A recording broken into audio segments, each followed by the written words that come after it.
Le sprinkler. On a avec nous Louis-Philippe Quérignan. Comment vas-tu? Ça va super bien, toi, Eric? Ça va bien, ça va bien. Super. Direct de Quebec City. Yes. Mais à Montréal pour 2 jours pour donner une formation Professional Scrum with Kanban. Professional Scrum with Kanban. Oui. Ça veut dire quoi, ça? La PSK, c'est une nouvelle formation que Scrum.org a lâchée dans la jungle depuis 2018. OK. Oui, partenariat qu'on pourrait dire, peut-être collaboration avec des experts Kanban. OK. Qui? Anderson? Non, pas Anderson, non. Daniel Vacanti et Yuval Yeret. Oui, OK, oui. Oui. Alors, pour faire vraiment une petite histoire, moi, en 2016, j'ai finalement eu l'idée de me dire, Crime Louis, je m'y connais pas en Kanban. Je vais prendre un moment d'humilité, là, puis je vais être là. OK, je suis bon en Scrum, ça marche bien, mais en Kanban, je suis nul, 0 pin bar. OK. Ouais. Alors là, j'ai demandé dans mon réseau qui est bon en Kanban et tout le monde m'a pointé vers un gars à Miami qui s'appelle Daniel Vacanti. Vacanti, oui. Fait que, OK, j'écris à Vacanti, puis qu'est-ce que tu fais ces temps-ci? Ben, j'ai des formations. Ben, peux-tu venir donner de la formation à Québec? Mais Vacanti a fait de quoi? Il a fondé quelque chose. Qu'est-ce qu'il a fondé, Vacanti? Je pense qu'il était vice-président de la Lean Kanban University dans voilà. le temps. Oui. Okay. Puis il a fait la première implémentation de Kanban à Seattle dans le temps. Puis aussi un software qui s'appelle Analytics pour avoir des métriques Kanban. Et il a écrit un peu comme la référence aussi sur les métriques Kanban, Metrics for Predictability. Fait que bon, je pense que j'ai le bon gars. Moi, je l'invite à Québec. 2 jours incroyables. Ouais. Puis je jase avec Dan. Puis comment ça va, tes affaires, ça va bien. Mais il est un peu comme tout seul. Tu sais, il a du fun avec ses trucs, mais voudrait élargir un peu son knowledge avec d'autres communautés. Puis je suis comme, crime, même si les gens de Kanban puis Scrum sont un peu écœurés pendant 10 ans ou dire qu'il y en a un qui était meilleur que l'autre, je pense que Daniel, tu devrais parler avec les gars de Boston, de Scrum.org, puis ça allégerait super bien. Fait que je mets Daniel en contact avec les gens de Scrum.org, puis pendant 2017, on bâtit un matériel, ou plutôt les gens de Scrum.org bâtissent un matériel qui est devenu la Professional Scrum with Kanban. OK, mais revenons à la base un peu. Oui. Scrum, tu connais ça? Un petit peu. C'est un peu ça le questionnement qu'on entend souvent dans les organisations ou dans les équipes. On est en Scrum, est-ce qu'on devrait aller en Kanban ou est-ce qu'on prend Kanban ou Scrum? Age-old debate. On devrait faire quoi? On devrait utiliser Scrum comme étant un cadre de travail. OK. Mais on peut utiliser Kanban comme étant une stratégie de livraison à l'intérieur de ton cadre de travail. Donc, ils ne sont pas mutuellement exclusifs. Surtout pas. Il y en a un qui c'est une stratégie. Fait que même tu pourrais dire, j'ai pas besoin de Scrum parce que les rétros, les rôles de Scrum Master, j'ai pas besoin de ça. Mais comprendre la stratégie de livraison, de limiter le travail en cours, avoir un pull system, je peux juste partir en Kanban aussi. OK. Oui. Scrumban? Moi, j'aime pas le mot, personnellement. Ouais. Parce que c'est laid ou parce que ça représente quelque chose de laid? Je crois que c'est... aucun des deux, non. Je pense que c'est peut-être un peu... un abus de langage, je pourrais dire, le marché peut-être pas à comprendre bien que Scrum, c'est un cadre de travail, puis vu que Kanban, c'est une stratégie, ben les deux sont pas mutuellement exclusifs, mais ils collaborent ensemble. Mais je trouve que le mot Scrumban, ça va être comme, je vais faire des points à l'intérieur de mon Kanban, par exemple. Je vais tout mettre mes points pareils. Puis là, je suis toujours, non, on recommence la conversation. OK. Qu'est-ce que tu veux dire? On leur commence la conversation? Seulement qu'on va donner la PSK, la Professional Scrum with Kanban, il n'y aura pas un concept, par exemple, où je vais plutôt offrir une alternative aux fameux points d'effort ou les story points et au concept de vélocité. Je vais arriver plus avec une approche qu'on va se baser sur la donnée historique que l'équipe fournit, produit, pour essayer après ça de faire des forecasts, donc d'être prévisible avec ce qu'on a comme données, mais qui ne sera jamais basé sur des estimés, ce qui est habituellement la vélocité, les story points, c'est dans ce realm-là, dans cette plage-là, par exemple. Qu'est-ce que tu entends par données? Par exemple, combien d'éléments qu'on termine par jour ou par semaine ou par itération. Combien d'éléments de stories? Là, je vais mettre ma petite calotte Professional Scrum Trainer. Yes, absolutely. Des PBI, des Product Backlog Items. OK. Ouais. Très TFS, ça, comme langage. Oui. Team Foundation Server pour les gens qui se posent la question. Oui. Microsoft. Fait que c'est quoi mes bugs, c'est quoi mes dettes techniques, mes stories, toutes ces choses-là. Dans quelle ordre est-ce que je veux séquencer ça pour passer ça dans mon sprint, mais sans utiliser la vélocité et les points d'effort? OK.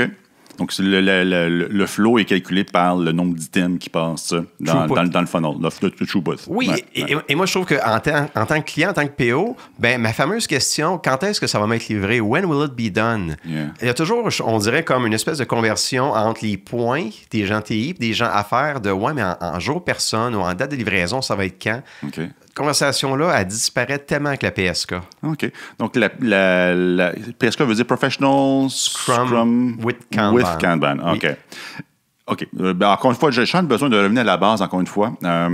Scrum. Oui. OK. Ça commence avec un product backlog. Oui. OK. On dit avec ça. Ça commence avec un sprint planning. Ça continue avec le sprint lui-même. À l'intérieur du sprint, il y a un sprint backlog qui appartient à l'équipe. Certains vont faire des raffinements de backlog sur une base régulière. Ça se termine avec une review, une sprint review, finalement une rétrospective. Et ensuite, c'est rinse and repeat. Et on recommence le processus du début. Kanban s'insère où dans ce cadre de travail Scrum? Partout. OK, ben, allons-y. Kanban s'insère de quelle façon, sous quelle saveur dans le sprint planning, la première journée d'un sprint de l'équipe? Oui, ça, c'est génial en plus parce que demain, je retourne avec mes participants puis on va exactement parler de ça. OK, fait que tu te prépares donc. Oui, c'est juste un warm-up finalement. You're welcome. Il y a toujours dans le training de Scrum naturel que, bon, on va prendre la vélocité et la capacité de l'équipe comme étant un input, une donnée d'entrée pour le sprint planning. C'est quoi mes vélocités de mes itérations passées? Si, évidemment, il y a des conditions derrière ça, mais allons-y avec ça. OK. OK. Ouais. Fait que je ferais juste prendre cette boîte-là, je l'enlève, puis je mets une nouvelle boîte qui s'appelle Throughput. Oui. Ah, OK. Oui, aussi simple que ça. Puis la boîte Throughput, il y a quoi là-dedans? C'est la donnée dont tu parlais tantôt. Oui. Et ça, c'est le chiffre qui apparaît. Oui. C'est le nombre d'items que l'équipe a réussi à accomplir le sprint précédent. Oui. Ou en moyenne. Moyenne, c'est un de mes trigger words. Ça se peut que je fasse... Okay. On va faire un Monte Carlo. Ce qu'on va faire, par exemple, Throughput, c'est nombre d'items complétés par unité de temps. OK. Oui. Par exemple, ton unité de temps, on va dire que c'est la semaine. Fait que je regarde mon Throughput chart, puis à chaque semaine, mon équipe fait 10 items. OK.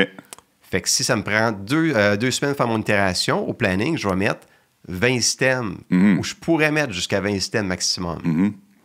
Et la taille des items, ça l'influence comment? Oui, là, il faut revenir à un autre graphique qui s'appelle le Cycle Time Scatter Plot. OK. Fait que ce qu'on va faire, c'est qu'on va pas chercher à faire du same sizing de nos éléments de travail. OK. On va plus essayer de faire du right sizing. OK. On va s'assurer qu'ils rentrent toujours à l'intérieur, on va dire du percentile 85% du Cycle Time Scatter Plot. OK. Là, j'en ai dit beaucoup, je pense. Oui, c'est sûr que je vais mettre des liens pour les gens. Tu pourrais m'envoyer ça. Oui. Parce que, comme je disais tantôt, juste avant qu'on demande l'enregistrement, il y a des termes, surtout dans le monde du Monte Carlo, sans graphique, c'est tough. À moins que tu aies une belle histoire à partager sur Julie qui monte une colline. Non, malheureusement, j'ai pas cette histoire-là. Faut s'en inventer une moment donné pour qu'on puisse bien, au moins mettre la table sur bien expliquer Monte Carlo. Il y a d'autres techniques d'estimation. Moi, j'aime bien l'utilisation des points dans un contexte de poker planning pour générer la discussion. En fait, personnellement, je pense que c'est bon juste pour ça. C'est-à-dire que lorsqu'on a un item devant les yeux, tu dis 13 points, je dis 2 points, la discussion est lancée et puis on s'aligne sur c'est quoi on partage nos points de vue sur c'est quoi la complexité réelle de l'item dans le but de s'aligner puis exécuter adéquatement à l'intérieur d'un sprint quand il vient le temps de faire le développement. Est-ce que cet exercice-là existe toujours? Oui, tout à fait. Comment? Oui, au lieu d'avoir la conversation autour du pointage, ça va être plutôt autour du Cycle Time Scatter Plot. OK. Fait que, par exemple, mon Cycle Time Scatter Plot me dit en 8 jours ou moins, excuse-moi, en 8 jours ou moins, dans 85% du temps, on fait un élément de travail. OK. Bon, ben là, on va regarder, moi toi, Eric, OK, j'ai ce nouveau story-là ici. Ouais. Est-ce qu'on est capable de le faire en 8 jours ou moins? OK. Si la réponse est oui, mets ça dans le sprint backlog. Okay. Si la réponse est non, est-ce qu'on peut le scinder? On split. Oui. Aussi simple que ça. Les mêmes concepts. C'est la même chose. Oui, l'activité de collaboration, d'analyse, est-ce que ça, on est capable de le faire en 2 semaines? toujours là. Expliquer le concept de points, ça me prend environ en moyenne, excuse-moi d'utiliser le mot moyenne, ça me prend environ en moyenne, ça me rappelle la conférence que tu avais donnée à Gilles Montréal il y a près un an, si pas plus, puis le mot moyenne venait te chercher assez profondément, parce qu'il y a un gars dans la salle qui disait, ben finalement, c'est juste une moyenne. T'as pas pété ta coche, mais t'as dit non. Ouais, s'il vous plaît. Où j'allais avec ça? Oui, expliquer le concept de points d'estimation avec la suite de Fibonacci modifiée, ça me prend en moyenne 2 minutes, là, si ça va mal. Expliquer les scatter points. Oui, formation de 2 jours en ce moment. OK, ça prend 2 jours. Oui. Donc, 2 minutes à 2 jours. Prenons la machine à remonter dans le temps. Et là, 10-15 ans, ça me prenait une journée expliquer mes points parce que l'industrie n'était pas encore rendue là. C'est vrai. Moi, je fais le pari vraiment personnellement que dans 5-10 ans... Ça va être la même chose. Ouais. Moi, je suis là-dedans pour ça. Il faut commencer quelque part. Ouais. Mais oui. Ouais. Mais oui. Puis donc, demain, tu vas, entre autres, aborder le concept de Kanban dans une activité typiquement Scrum, qui est le sprint planning. Oui. Raffinement de backlog. Oui. Raffinement de backlog, on va plus le mettre peut-être dans le workflow. OK. Parce que, bon, première pratique de Kanban, define and visualize workflow. Yeah. Alors, tout le monde commence avec, OK, je vais visualiser mon workflow, mais pour le sprint backlog. Mm-hmm. Et là, à un moment donné, il y a des gens qui font, hey, je pourrais-tu mettre des colonnes dans le product backlog? OK. Là, je suis comme, yeah. Je suis tellement content qu'on soit rendu là comme conversation. C'est bon. Puis, il va y avoir une colonne là-dedans qui va s'appeler peut-être grooming. Functional grooming, technical grooming, quelque chose comme ça. Mm-hmm. Puis là, il y a des gens qui commencent à dire, ouais, mais je suis un développeur, je vais juste rester dans mon sprint backlog. Non! Tu as une opportunité maintenant d'aller checker dans ton product backlog. Il y a un meeting pour aller fouiller dans cette colonne-là. Yeah. Fait que vous dites encore grooming à la Scrum.org? Non, là. Je pense que c'est refinement le vrai terme. Là. Je pense que c'est Ken qui avait dit à un moment donné, on dit plus grooming parce que ça a une connotation plutôt particulière. Oui. En Angleterre surtout, là, ou en Amérique, c'est aucune, je pense, du moins. Du moins, pas au Québec, non, pas du tout. Mais je vous invite à aller voir le Urban Dictionary, tapis grooming, et vous ne direz plus jamais grooming en entreprise pour le restant de vos shows. C'est trop drôle. Donc, c'est pour ça que je te pose la question si Ken avait recommencé à utiliser le mot grooming versus raffinement. Abus de langage. Oui. Pour ça, quand je dis Ken, je parle de Ken Schwaber, fondateur de Scrum.org, co-créateur de Scrum. Donc, c'est un nom qui... Parce que tu es quand même assez actif à la Scrum.org, donc ça se peut que le nom Ken sorte une fois de temps en temps. Continuons. Donc, continuons notre voyage. Non, pas vrai. Raffinement de backlog. Oui. Une des activités que j'aime beaucoup de faire dans un raffinement de backlog, c'est une activité que j'appelle affectueusement le 80-50. C'est-à-dire que l'équipe a le défi. OK, on est dans un raffinement de backlog 1, et puis l'équipe a estimé une story à 13 points. Et que l'équipe a le défi que pour le prochain raffinement de backlog qui s'en vient dans une semaine, d'aider le client, le PO, à atteindre 80% de la valeur d'affaires en faisant seulement 50% du travail, mais en maintenant la haute qualité, en respectant la DOD, la définition de donne. Et c'est ce qu'on fait régulièrement dans les équipes. Parce que ça le dit, c'est un raffinement de backlog. Raffinons le besoin. Des fois, ça ne fonctionne pas, j'avoue, c'est certain. Dans d'autres fois, ça fonctionne super bien. J'ai toujours l'exemple de CMC. J'ai un client auquel je tourne régulièrement qui est CMC dans le domaine de l'avionique. Puis s'il y a bien un domaine où je me disais, ça ne marchera jamais, désolé. Des composants qui s'en vont dans un avion, oublie ça. Mais moi, comme coach, je dois jouer le jeu. Allez-y, vous êtes capable. Et à ma grande surprise, il réussissait à aller chercher plus ou moins 80% de la valeur d'affaires définie dans la story, mais en faisant seulement 50% du travail, de toutes sortes de façons différentes. Donc, si eux peuvent le faire, ça peut se faire à peu près n'importe où. Est-ce que ces concepts-là sont toujours présents si on a la saveur Kanban de Scrum? Premièrement, je ne savais même pas qu'on pouvait faire ça avec grooming, de dire, essaye de chercher ton 95%. 80%, 95%? Initialement, moi, je voulais du 80-20, mais c'est trop ambitieux. OK. Donc, c'est du 80-50. C'est faisable. OK. Je pense que même je vais te voler cette pratique-là ou essayer de faire ça dans mes prochaines équipes. Je ne savais pas que ça existait. Mais moi, ce que je cherche de toi, c'est une saveur Kanban de ça. Parce que moi, demain matin, j'ai plus de points. C'est fini, là. J'utilise quoi, le nombre de jours prévus pour faire quelque chose? J'utilise quoi comme métrique pour challenger l'équipe à faire un travail d'ingénierie?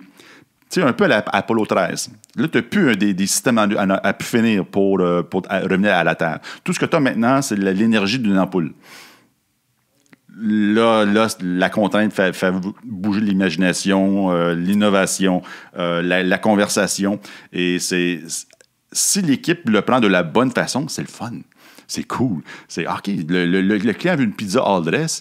Comment on pourrait lui livrer une pizza juste pepperoni fromage? Est-ce que ça ferait la job? OK, ça veut dire quoi une pizza pepperoni fromage dans notre domaine technique avec un peu de Java, du COBOL, du Fortran, tout mélangé ensemble? Donc, c'est un peu ça l'exercice. Mais là, j'ai plus de points. C'est fini. Moi, je suis vendu Kanban. J'ai fait de la formation, puis j'ai un bon retour sur l'investissement, fait que je vais l'utiliser. Oui. Je fais quoi? OK. J'ai de la misère à te répondre, Éric. T'as un peu... Fait que là, tu es dans le grooming, tu demandes à ton monde, essayer de faire ça ou de préparer ça pour avoir peut-être 50% de la valeur à faire. 80% de la valeur d'affaires, 50% du travail. Ouais. OK, je vais challenger un peu. Petite parenthèse, vite. Oui. Au Sprinkler, on se dit des coachs. Et oui, on s'amuse à poser des questions puissantes. Oui. Puis une des règles de la question puissante, c'est que les silences sont permis. OK. Donc, ça se peut que je te lance une question du genre « comment » ou « qu'est-ce qui manque ?» la classique.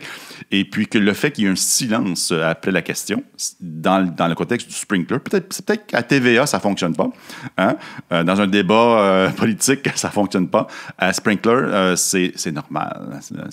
On donne la chance à l'invité d'y penser, de voir qu'est-ce qu'il y en est. Puis ça met en valeur la force de la question puissante. Okay. C'est arrivé il n'y a pas longtemps avec Jean-Christophe Lefebvre. J'ai posé une question. Quels sont les éléments du training from the back of the room qu'un coach agile peut utiliser demain matin? Et il y en a 6, je pense, dans la même. Mais il a fait référence au 4C, okay. Éventuellement. Okay. Et moi, il y avait moi, Mathieu et Jean-Christophe. Et tous les deux animateurs, si tu veux, on a respecté le silence. Et la perle qui a sorti après un silence de 3-4-5 secondes. C'est long, 3-4-5 secondes, là. Mais c'était fantastique. C'était vraiment cool. Donc, que ce soit pas mal à l'aise si jamais il y a un silence, ça fait partie de la formule là, du Sprinkler. Mais qu'est-ce qu'il a dit? Je suis un peu curieux de savoir c'est quoi sa perle au juste. Je te montrerai les vidéos. OK. Ou tu allais me dire, va checker tel podcast à telle date. Je sais pas, je pense qu'on va probablement le publier avant les fêtes, c'est sûr. À voir. Okay. Mais je peux pas. Je ne vendrai pas le punch tout de suite. Okay. Mais si tu vas lire les 4C, tu vas savoir. Okay. Mais si on revient à nos moutons? Oui. Oui, le 80-50. Oui. Je veux offrir à l'équipe l'opportunité, le challenge intellectuel, ingénieur de dire reviens-nous au prochain raffinement avec une complexité, la moitié de la complexité que vous avez évaluée initialement, mais en maintenant, bien sûr, la qualité.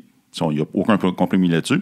Mais en même temps, en maintenant le 80% de la valeur d'affaires. OK. Mais là, tu allais me challenger, par contre. Oui, parce que je vais tout de suite challenger de OK, on parle de valeur d'affaires. Mais je suis encore dans mon product backlog, puis je suis déjà en train de dire, je sais ce que ça veut. Je sais déjà ce que ça veut dire, ce 100% de valeur d'affaires-là. Mm-hmm. Continue. OK. Tant que c'est pas sur le marché, cette affaire-là, supposons que je suis en mode produit, je ne sais pas comment ça vaut. Fait que difficile de dire que c'est 80%. OK, on va s'aligner. Oui, l'estimation de la valeur d'affaires, c'est une estimée. C'est une hypothèse de valeur d'affaires. C'est sûr qu'on ne saura jamais tant qu'on n'a pas mesuré l'impact. Une fois sur le marché. Donc, on se base bien sûr sur l'hypothèse de valeur d'affaires. Donc, l'item a une valeur d'affaires de 1000.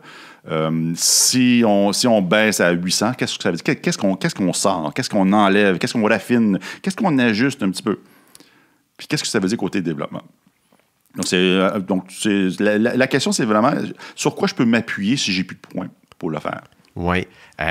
C'est ça. Je reviens toujours à mon cycle time. Mm-hmm. Oui, c'est beau, on va peut-être faire 80% de la valeur, mais ce truc-là, selon le comment qu'on va le bâtir, est-ce que ça respecte encore mon SLE, Service Level Agreement? Mon 8 jours ou moins dans 85% du temps. Okay. Est-ce que je suis capable de faire ça là-dedans? Oui. Passe-le. Non. découpe-le ou essaie de le faire. Ou passe-le, mais en sachant que ton PO sait que cette grosse boulette-là, elle va peut-être prendre 16 jours, mais ça va être un outlier, par exemple. Outlier, que j'ai pas une meilleure version française de... OK, ouais. Je pense en français, c'est le même mot. Continuons notre voyage. Oui. Daily Scrum, j'imagine, c'est la même chose. Non, c'est complètement différent. Oui. OK, là, t'es excitant, OK. Ah oui, ben oui, parce que, OK, qu'est-ce qu'on fait dans le traditionnel Daily Scrum? 3 questions. OK. Qu'est-ce que j'ai fait pour aider mon équipe à atteindre l'objectif du sprint? OK. Qu'est-ce que je prévois faire d'ici le prochain Daily Scrum pour aider mon équipe à atteindre l'objectif du sprint et les demandes d'aide? OK. Ouais. OK, ça peut être une façon de le faire. En Kanban, vu que les 4 métriques de Kanban sont work in progress, cycle time, throughput et aging work. Aging work. Oui, ou l'âge des items. Qui sont stallés dans une colonne? Qui sont pas vraiment stallés, qui sont juste dans ton sprint backlog, dans une colonne en particulier. OK. Fait que ça peut être de 2 minutes à 2 jours. 2 jours, 5 jours. Ouais. Oui. OK. Donc, la conversation qu'on va le plus avoir en Kanban sur une perspective de prévisibilité, c'est « Hey, j'ai des trucs qui sont là depuis 2 semaines, 10 jours. On devrait peut-être avoir un focus sur eux autres parce que ils sont en train de battre notre SLA. » Là, je te suis pas. Fait que supposons que j'ai un 8 jours ou moins, dans 85% du temps, c'est ma norme ou mon historique parce que je vais livrer mes items. OK. Mais là, dans mon sprint backlog, j'ai quelque chose ici qui traîne depuis 10 jours. Ça veut dire, ça fait 2 jours qu'il a battu ou qui fait mentir mon SLA. OK. Puis, est-ce que tu peux simuler une conversation, mettons, avec moi? Oui. On va encore marcher, par exemple, on dit souvent en Kanban, on walk the board from right to left. Donc, physiquement, on walk the board? Oui, ou tu as un outil électronique Jira, puis là, tu le popes à un écran. Il y a un écran ici. Là, je suis en train de dire qu'il y a des choses virtuelles autour de ma tête. C'est les pilules. C'est vraiment très le fun. C'est le scotch. Ah oui. fait que je marche mon tableau de droite à gauche, mais je vais peut-être juste parler, par exemple, des éléments ils sont sur le bord, sont en train de mettre à risque mon SLA, par exemple. OK. Fait que si j'ai des tickets dans ma dernière colonne de test, mais au total, ils ont juste comme passé 3 jours dans mon sprint backlog. OK. J'en parle même pas.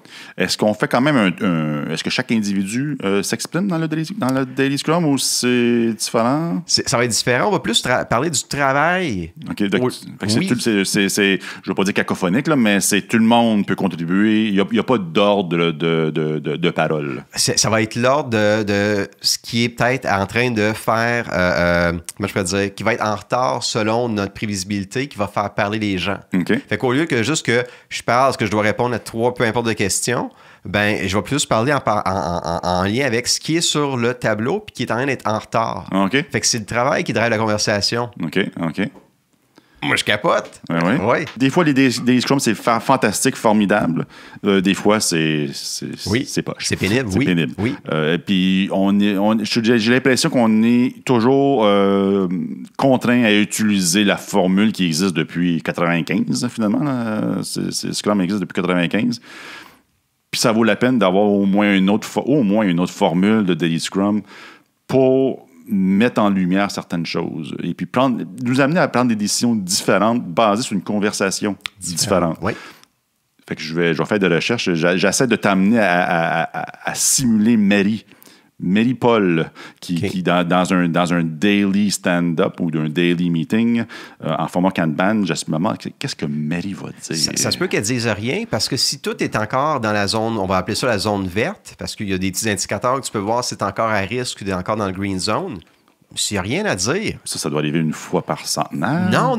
Je suis surpris. Il y a des équipes que ça va super bien, mais on n'a rien à se dire. On sait ce qu'on fait. Fait que pour une équipe où c'est un sprint un petit peu plus ardu, qui est pas mal, moi, ma norme, ce que je vois. Si ça va trop bien, de toute façon, on n'a pas besoin de moi. Un sprint plus ardu, là. On a des items dans le...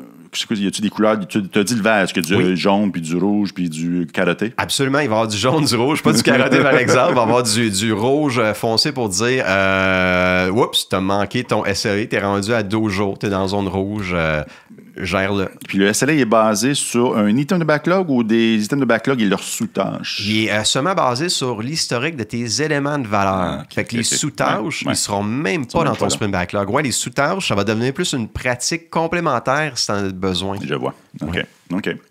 Je te laisse faire pour le Daily Scrum. Puis c'est plate, j'aurais aimé ça. Je viens de voir ça il y a 2 jours, un collègue qui m'a partagé un article sur Medium qui dit voici un peu toutes les autres conversations Kanban que tu pourrais avoir. C'est des espèces de cartons. Okay. Tu as le silent observer, la personne qui fait juste montrer le carton. Puis les gens de l'équipe doivent répondre à ce qui est écrit sur le carton. C'est comme une dizaine de questions Kanban. C'est de toute beauté. Envoie-moi le lien, puis je vais l'ajouter à la description du vidéo.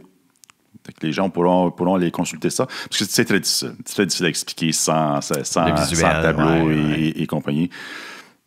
Review? Oui. Moi, je trouve qu'il n'y a pas grand-chose que changer là-dedans. On démontre quand même le produit, le livrable. Absolument. C'est même chose, c'est plus une rencontre business, plus qui appartient aux gens à faire d'une certaine façon, selon moi. Puis là, oui, on vient un peu aux simulations Monte Carlo.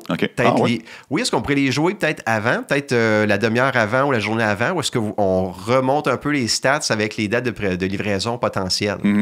OK. Et la rétro, justement, c'est la même chose aussi. Et là, on intègre toutes les flow metrics, les métriques Kanban. Fait que CFD, Cumulative Flow Diagram, Cycle Time Scatter Plot, Throughput, Run Chart, on met tout ça là-dedans. Puis, OK, qu'est-ce qu'on peut apprendre de ça aussi? Les facteurs humains dans tout ça? Je sais pas de quoi tu veux dire. OK. Stop the cameras, Vanessa. It's always a people problem. Non, sérieux. Parce que tu dis que tu injectes beaucoup de data dans la rétro pour nous aider à prendre des meilleures décisions, puis c'est formidable. Moi, j'étais le premier dans le temps à utiliser Mondo. Sonar, c'est un agrégateur de différentes métriques, je sais pas, le code coverage, les complexités cyclomatiques et des choses comme ça.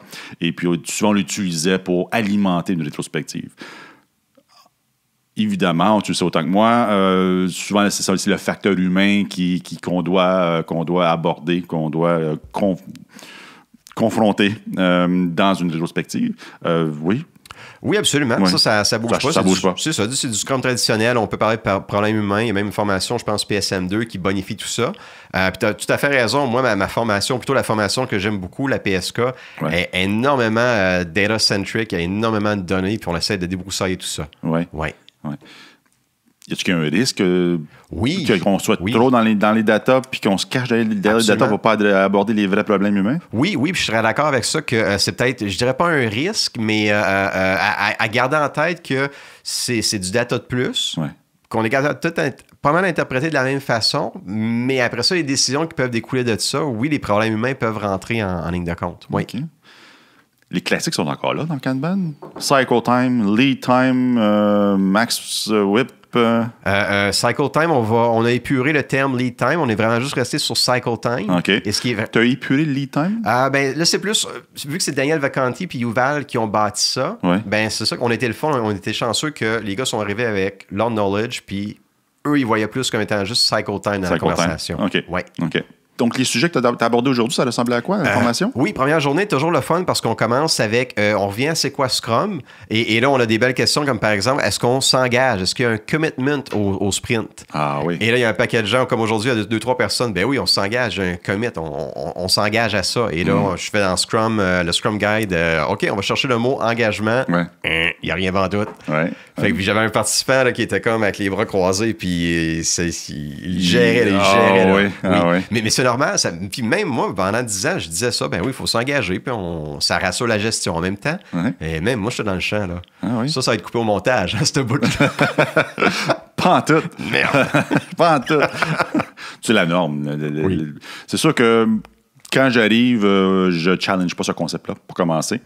Toutefois, on démarre souvent des communautés de pratique et je me remets les pendules à l'heure par rapport à ça. Et je répète régulièrement que si l'équipe doit s'engager à quelque chose, ce sont les points d'amélioration qui ont sorti de la rétro. Oui, très bien dit. Si on pouvait s'engager là-dessus, je pense que le reste va suivre. Oui. Puis s'engager sur des fonctionnalités, on peut. Évidemment, le risque, c'est que l'équipe va livrer sur son engagement. Je dis le risque parce que souvent, les individus vont parfois, voire souvent, couper les coins ronds. Absolument. Je ne suis pas dans du jugement, je suis juste dans des données historiques. On n'a pas une histoire très glorieuse en développement logiciel. Et je m'inclus là-dedans, évidemment. Parce que j'étais bien le premier à dire ça va me prendre 7 jours pour le compléter. Puis le client disait j'en ai besoin dans 3 jours. Puis moi, le cave, je disais OK, cool, pas de problème. Pas de test unitaire, pas de refact, un switch case dans une book 4 avec des if puis un throw exception. Ça marchait. Ça marchait. Oui. Mais puis il y a quelque chose, je trouve que dans le temps, on était capable de faire, par exemple, si on revient à la conversation sur les estimés, dans le temps, ça marchait, je pense, peut-être bien les estimés au complet parce que, en tout cas, à Québec, mes projets étaient dans un vacuum. On ne fait que du projet. Ah, OK. Mais maintenant, c'est du DevOps. Oui. You code it, you run it, you debug it, you... Deploy it. Exactement. Si ça pète samedi matin, c'est PagerDuty qui sonne, c'est toi qu'il faut qu'il gère. On n'avait peut-être pas ça il y a 10 ans. Fait qu'aujourd'hui, dire c'est un 3 points, mais j'ai tous ces imprévisibles-là. Outage, production, ces affaires-là. Fait que mon 3 points, il vaut plus la même chose comme il y a 10 ans dans un vacuum. Oui. Ah oui. DevOps a ajouté une couche de complexité. Puis c'est ça, je pense que Kanban a les bons métriques pour cet environnement-là. OK. Qu'est-ce que tu proposes à quelqu'un qui veut en connaître plus sur Kanban? J'adore beaucoup le livre théorique. Si c'est des gens qui sont très théoriques, le livre Actionable Agile, Metrics for Predictability de Daniel Vacanti. De Vacanti, oui. Très belle première lecture théorique. Son deuxième livre, When Will It Be Done, est beaucoup plus pratico-pratique. Okay. Fait que deuxième bon livre. Il y a des super de bons vidéos de Vacanti aussi sur Internet. Un sur pourquoi est-ce que le Titanic a coulé à cause d'une expedite request. J'adore cette vidéo-là. J'invite les gens à aller le voir. C'est un bon 40 minutes bien investi sur oui? Oui. Okay. Oui. Je vais encore une fois ajouter le lien dans la description. Oui. Mais prends juste l'exemple. Dans toutes les deux colonnes où je regarde la caméra, supposons que tu as 2 items dans la colonne dev. Oui. Tu as juste un whip limit de 1 dans la colonne test. Lequel tu prends entre les deux? Ouais. Puis là, présentement, c'est random. Je vais prendre celui que ça me tente. Oui. OK, mais il y a quelque chose de plus scientifique qu'on pourrait faire là-dedans. Puis ça revient au problème de Titanic. Au début de Titanic, il était dans la colonne dev. Puis là, il y avait un bateau qui est parti sur l'océan. J'ai oublié le nom. Je pense que c'est l'Olympique, quelque chose comme ça. Puis il y a eu un problème de moteur. Okay. Puis il est revenu dans la colonne dev. OK. Ouais. Fait qu'il y avait à choisir, je prends du Titanic ou je répare l'Olympus pour continuer. Ouais. Puis juste parce qu'ils ont pris le mauvais bateau, le Titanic, quand ils l'ont lâché, ils l'ont laissé, je pense, aller au mois d'avril. Et si on se souvient bien, au mois d'avril, c'est la période de l'année où est-ce qu'il y a le plus de iceberg à Terre-Neuve. Et cette année-là, il y avait 3 fois plus de iceberg que les autres années. C'est une vidéo magnifique, ces 40 minutes-là. Qui l'a produit? C'est Vacanti qui l'a produit? C'est une conférence qu'il a donnée en Écosse, je pense. En Écosse? Oui. OK. Mais j'ai hâte d'aller voir ça. Oui. J'ai hâte d'aller voir ça. Qu'est-ce qui t'a surpris aujourd'hui dans la formation? La passion des gens. Vraiment, je suis choyé, j'ai des participants qui sont... Là, c'est pas têteux, c'est pas comme à TVA où est-ce que ton show il est vraiment bon, puis t'as la passion. Non, c'est pas ça avant tout. C'était des gens qu'on a parlé de commitment, ça venait les chercher. Okay. On a parlé qu'il n'y aura pas de points où j'offre une alternative au pointage. Ça venait chercher, je sentais vraiment qu'il y avait faim pour avoir de nouvelles informations. Okay, ça m'étonne parce que crime, le marché où notre industrie est rendue là. Wow. On a fait une bonne job, toi puis moi, après 10 ans, 15 ans. C'est gentil. Leur profil, c'est quoi? Scrum Master, chargé de projet, un peu de gestion là-dedans. Oui. Ah oui? Okay. OK. C'est bien que les chargés de projet s'intéressent à ça. C'est fantastique. Oui. On a parlé... Est-ce que tu voulais aborder d'autres points sur Kanban? Vas-y. Kanban. Il y a l'empirisme. Oui. Moi, je suis toujours un peu curieux. C'est une conversation avec Vacanti qu'il y avait au dernier regroupement de trainerscom.org. Définition empiriste. Vite, je me souviens plus c'est quoi, mais en tout cas, si on va sur Internet, habituellement, c'est... Tu me corrigeras, je me trompe. On se base sur des expériences qui sont passées pour agir sur le futur ou sur les prochaines choses qui s'en viennent. Oui. Des fois, je pense que les gens vont dire on se base sur des faits pour prendre des décisions futures. Mais je trouve qu'entre ça et nos décisions, il y a quelque chose que notre communauté, les agilistes, on devrait peut-être éduquer ou réfléchir à la personne qui va regarder ces expériences-là, qui va réfléchir à ça, selon ses propres modèles mentaux, ses propres façons de regarder le monde ou l'agilité, ça se peut qu'elle ne prenne pas la bonne décision. Donc, il ne faut pas qu'elle travaille seule, c'est ça? Est-ce que le collective intelligence peut réduire ce risque de mauvaises décisions, de fausses interprétations de la réalité? Tout à fait. Oui. Et là, ça serait un peu un but de se dire, moi, en tant qu'expert agile, j'ai peut-être pas la bonne chose à lui dire, mais peut-être voici une liste d'épiceries. Ou voici peut-être, encore une fois, ça vient de Vacanti, ce qu'on appelle la nudge theory. La quoi? Nudge theory. Nudge, yes. Oui. Il y avait un exemple bien niaiseux. On veut que les gens utilisent toujours le même urinoir. Colle, par exemple, un sticker d'une mouche qui est morte dans le fond d'une urinoir. Je te garantis que tout le monde va aller dans l'autre urinoir. On pourrait-tu faire un peu la même chose, de dire on va mettre un sticker dans l'urinoir qu'on veut pas que les gens aillent OK. pour qu'ils prennent les bonnes décisions avec les faibles expériences. Boy. Là, dans ma tête, je processe comment ça se traduit dans le développement logiciel. Oui. Fait que, par exemple, un exemple niaiseux, c'est si je veux être plus prévisible, Oui. c'est prouvé, encore une fois, tu écouteras le truc avec Avanti. Oui. Si je prends toujours l'item qui est le plus vieux dans mon sprint backlog, OK. si je fais toujours ça, à chaque fois que je viens pour tirer un élément, je vais être plus prévisible que si je vais au hasard ou je prends celui que ça me tente. OK. Ouais. Dans un sprint, tu parles. Oui, dans le sprint backlog. OK. Fait qu'une des choses dans la nudge theory, ben, ça serait je vais toujours prendre l'item qui est le plus vieux dans mon sprint backlog. Oui, c'est sûr. Il y a plein de nuances à ça. Là. Parce que plus vieux ne va pas nécessairement dire le plus important, la plus haute valeur d'affaires, la plus haute hypothèse de valeur d'affaires. Oui. Donc, il y a plein de nuances à apporter à ça, évidemment. Donc, le gros bon sens reste une partie centrale dans tout ce qu'on fait, que ce soit Kanban ou autre. Oui. Ouais. Anderson, dans tout Oui. ça? Je ne sais pas, honnêtement. C'est-tu une école de pensée qui est en compétition ou c'est complémentaire? Non, tu n'as pas poussé beaucoup Anderson. Non, je suis vraiment pas allé pêcher dans ce coin-là. Je sais qu'il y a quelques formateurs de la Link Kanban University, qui ont trouvé un intérêt à aussi donner la Professional Scrum with Kanban. OK. Fait que c'est le fun de voir quelques personnes qui se sont joints à la communauté Scrum, même s'ils ont très belle expérience Kanban. Puis moi, je trouve que ça fait juste enrichir les conversations. Je suis sur des channels Slack avec ces gens-là, puis je pose une question, puis j'ai un collectif d'expertise Kanban qui font comme « wow ». C'est un channel Slack privé sur l'invitation? Oui, privé, okay. C'est juste... J'allais lancer une invitation. Et peut-être quelque chose que j'adore, là, on dirait que ça fait vraiment que je suis en train de brander Scrum.org, mais ce que j'aime aussi de cette belle communauté-là, c'est que c'est plus juste Scrum. Ils ont aussi décidé de dire il faut bâtir des ponts avec d'autres communautés. Communauté Kanban en a été une belle première en 2018. Il y a la Professional Scrum with UX qui vient de sortir depuis environ peut-être moins d'un an. Okay. Fait qu'ils sont allés bâtir un point avec ces gens-là.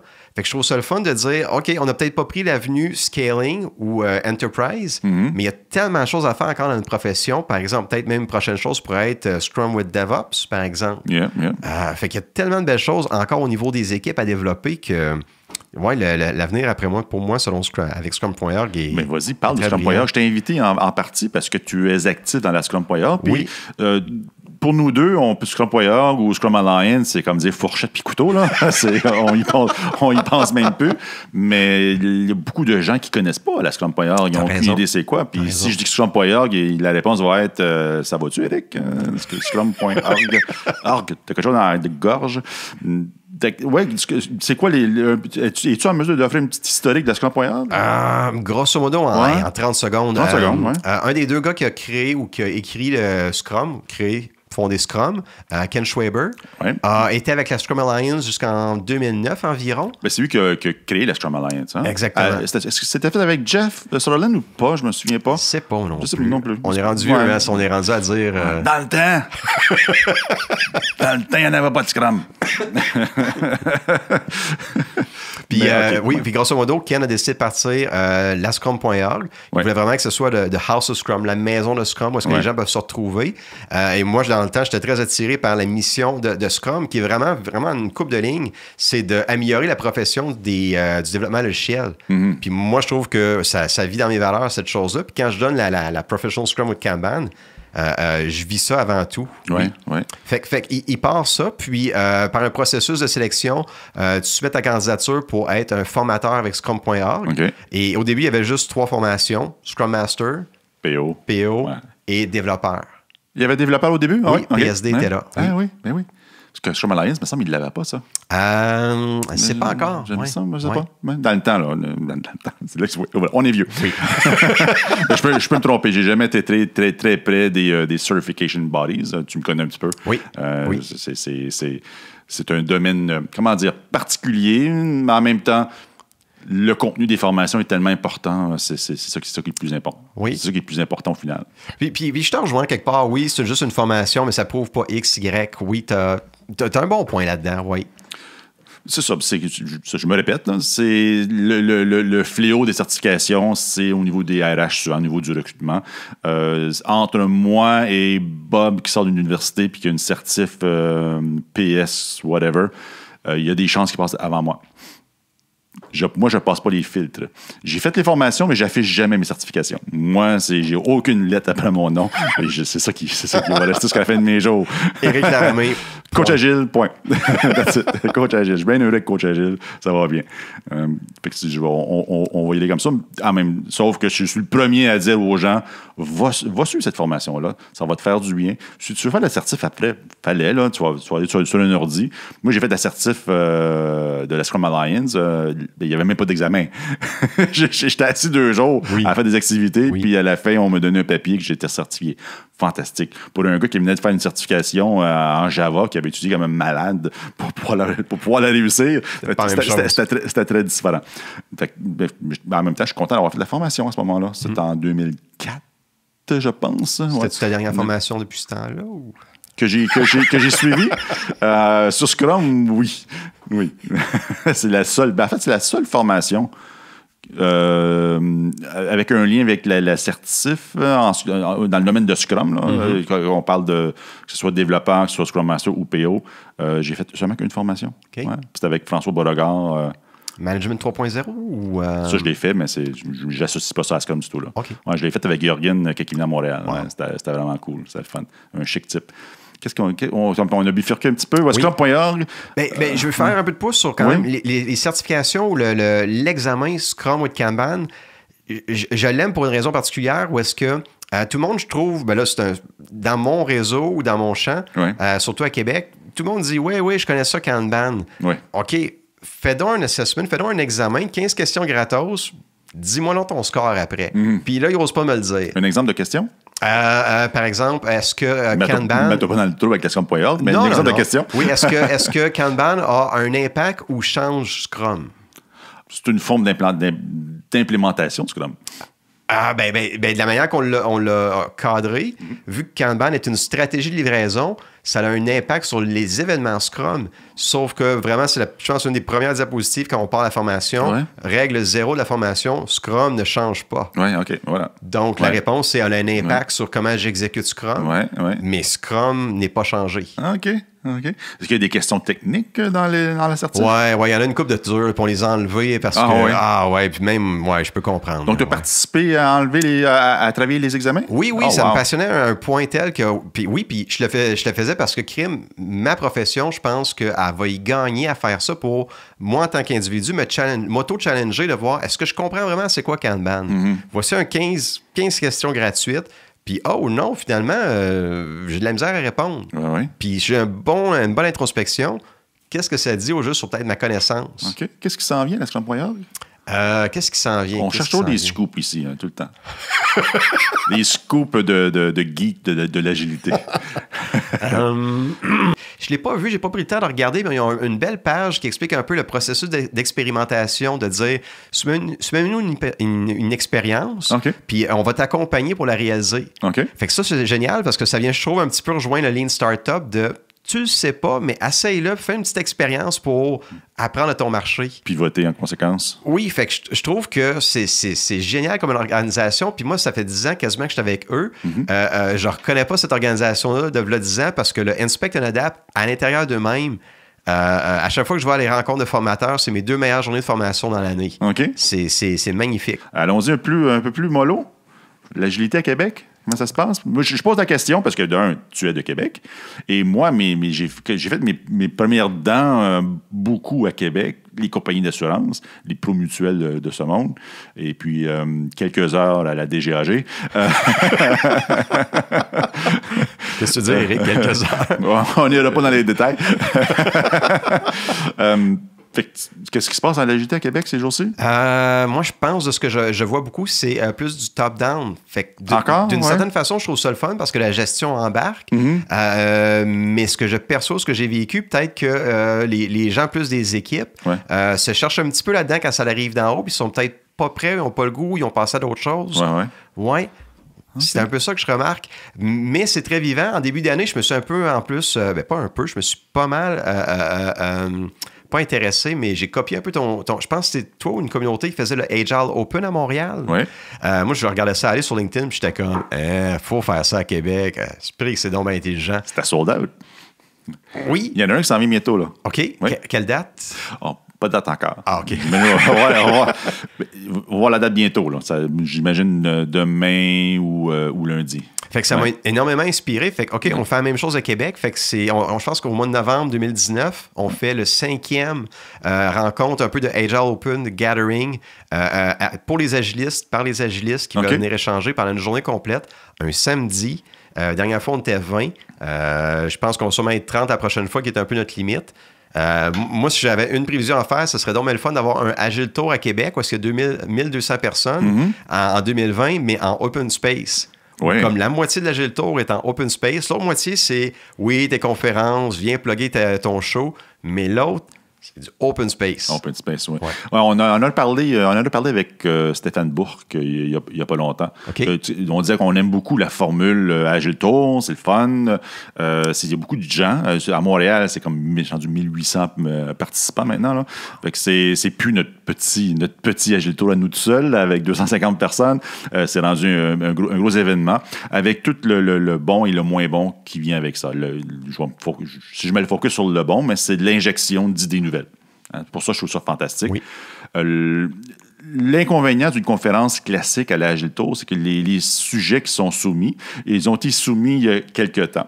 Est-ce que c'est encore le sujet dont tu as le goût de parler aujourd'hui? Oui. On est supposé être des agilistes, on s'inspecte, on s'adapte, et peut-être que rendu en novembre, le 28 novembre, qui est l'Agile Tour à Montréal, j'ai le goût de parler d'autres choses. Oui. L'avantage d'un open space, le sujet dont tu as le goût de parler, tu le proposes la journée de l'événement. Oui. Et c'est la grande force. C'est plus inclusif côté conversation. C'est beaucoup moins unidirectionnel qu'on peut voir dans une conférence traditionnelle. Open Space, c'est une conversation, c'est une discussion, c'est des échanges, des débats, des confrontations, toujours amicales par contre, hein, c'est jamais méchant. Puis le dernier qu'on a fait à Montréal, c'était sold out, c'était cool, c'est fantastique, et puis c'était vraiment le fun. L'environnement était cool, l'environnement était dangereux. Dans le sens... C'était un anti-café. C'est cool parce que c'était une anti-conférence dans l'anti-café. C'est le nom du café, c'est l'anti-café. Et puis, il y a des endroits des endroits de discussion un peu partout. Puis, certains endroits, on devait monter une espèce d'échelle. Monter, c'est pas si pire. Mais quand on a le temps de redescendre, là, tu fasses attention. Puis, on n'a pas pris d'assurance, là. On n'a pas pensé à ça. Donc, c'était un peu particulier comme c'était super comme environnement. Mais là, cette fois-ci, on va aller plus sécuritaire. Tu verrais ça dans un Agile Tour à 1800 personnes ou il y a une espèce de threshold, selon toi, où est-ce que 500 personnes, c'est pas possible ou... Écoute, je pourrais bien répondre, mais je parlerais peut-être de travers mon chapeau. J'ai jamais vécu un open space à 1000 personnes. Là. Je ne peux même pas imaginer à quoi ça a l'air. Imagine le marketplace, ça serait complètement débile. Oui. Ça serait un mur, un gros comme... Mais c'est-tu faisable? C'est ça. C'est ça faisable. que je me dis, Moi, oui. je pense que c'est faisable. Oui. Puis si on mélange ça avec un World Café, puis on permet on se permet peut-être une structure un peu plus forte qu'on ferait normalement dans une gang de 150 personnes, peut-être que ça prospère. C'est à voir. On pourrait le proposer aux organisateurs d'Agile Tour l'année prochaine. Ouais, on fait ça en Open Space Technology. Pas un bruit dans la salle. Ouais. Pas un bruit dans... Qu'est-ce que tu as fumé, Eric? Ah, non. À voir. Oui, à voir, oui. Québec, ouais, ça ressemble pas mal à Montréal. Je connais pas assez Agile Montréal pour faire la comparaison. Moi, par exemple, j'adore la communauté à Québec. Ça bouge. Il y a des gens qui s'impliquent. La communauté Agile de Montréal, est-ce qu'il y a des mensuels, des choses comme ça? Oui, à Québec, il y a souvent les mensuels aussi. Okay. Puis, tu sais, quand on y pense un peu, ça fait 12-13 ans que ça roule, tout ça. Peut-être la même chose à Montréal. Fait wow, c'est hot que ça... Moi-même, quand je suis... En 2014, je me souviens d'avoir dit à mon boss, l'agilité, c'est mort. S'il y avait une niaiserie que j'ai dit dans ma vie, c'est bien ça, c'est... Il y a le blackboard. Agile is dead again. Ça veut pas Agile est mort à tous les 6 mois. Hein? Oui. C'est clairement... Oui, bon, il y a toujours un blog post, qu'il y a quelqu'un qui a écrit ça, puis là, tout le monde va mettre des commentaires, puis t'es comme, all right, là, ouais. My answer to that is Agile has no brain. Use your own. C'est un mot, c'est rendu un mot. Oui. C'est un état d'esprit. Hein? Donc, c'est mort si tu veux que ça soit mort. Fantastique. C'est vivant si tu veux que ça soit vivant. Absolument. Oui. Moi, j'y crois encore. Les gens qui vont en connaître plus, ils te rejoignent comment? Sur LinkedIn, ça peut être une première façon. Ouais. Louis-Philippe Carignan. OK. Oui, mais il y a le dernier sujet que je veux jaser. Excuse-moi, je vais trop vite. Oui, c'est... Mais moi, j'aurais peut-être dû en parler tantôt. Je trouve depuis peut-être 2-3 ans aussi, on parle souvent de outcome. Donc, d'essayer de dire, ça va être quoi le outcome de mes stories, puis on guide notre product owner, qui, en passant, si on pense à ça un peu la fameuse formation Kanban, toutes mes métriques, qui devraient quasiment être collées aussi dans la fameuse formation PO, parce que mon PO devrait être au courant de ces métriques Kanban-là, vu que ça y parle beaucoup. Okay. Puis dans une formation pour développeurs, qui va peut-être être un jour DevOps, toutes ces métriques Kanban-là pour du end-to-end, ils devraient aussi être plugués là-dedans. Oui, je trouve que ces métriques Kanban-là devraient infecter toutes nos équipes agiles, peu importe si c'était au côté PO qu'au côté dev. Mais là-bas, un petit peu, tu dis le mot outcome, ça, tu l'as oublié? Oui, c'est outcome, ça veut dire, c'est quoi? Moi, je trouvais qu'il y a une petite mode où je voyais souvent ça dans mon fil LinkedIn, outcome, cool. Puis Daniel Vacanti, encore une fois, est en train d'écrire un article, il n'a pas terminé, avec un bon café puis un bon 40 minutes de libre, puis 2-3 pauses, tu lis ça, puis à la fin, il t'écrit « Finally, it's more outputs than outcome ». Puis t'es comme... T'as vraiment bien prouvé ton point, man. Ouais. C'est quoi la différence?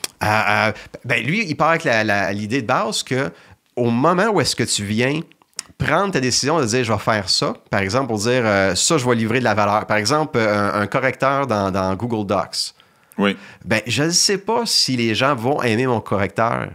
J'en ai aucune espèce d'idée, fait qu'au moment où est-ce que je décide de dire c'est ça que je fais, j'en ai aucune espèce d'idée. Puis je vais me croiser les doigts que ça va fonctionner. Fait que lui, dans son article de 40 minutes, il décortique qu'au lieu de faire ça, excuse le terme, là, fais des stories en malade, fais du output. Puis croise-toi les doigts qu'il y a des choses dedans qui vont pogner. Fait que ce qui est un peu anti dans les dernières années, de pense à ton affaire, valeur affaire, outcome. Lui, il fait juste dire... C'est genre throw spaghetti on the wall and see what sticks? Mais la surproduction, le fameux gaspillage, là-dedans, tu fais quoi avec ça? Je sais. Fait que là, on revient peut-être à cette conversation-là. OK. Intéressant. Parce que je crois, évidemment, gestion du risque, j'imagine, au final. Important donc, toi, outcome, j'ai tendance à... Je pense que tu veux dire outcome, mesure d'impact. Oui, mais est-ce que je vais avoir plus de gens qui vont s'abonner à mon service? Est-ce que je vais avoir plus de revenus à la fin du mois avec...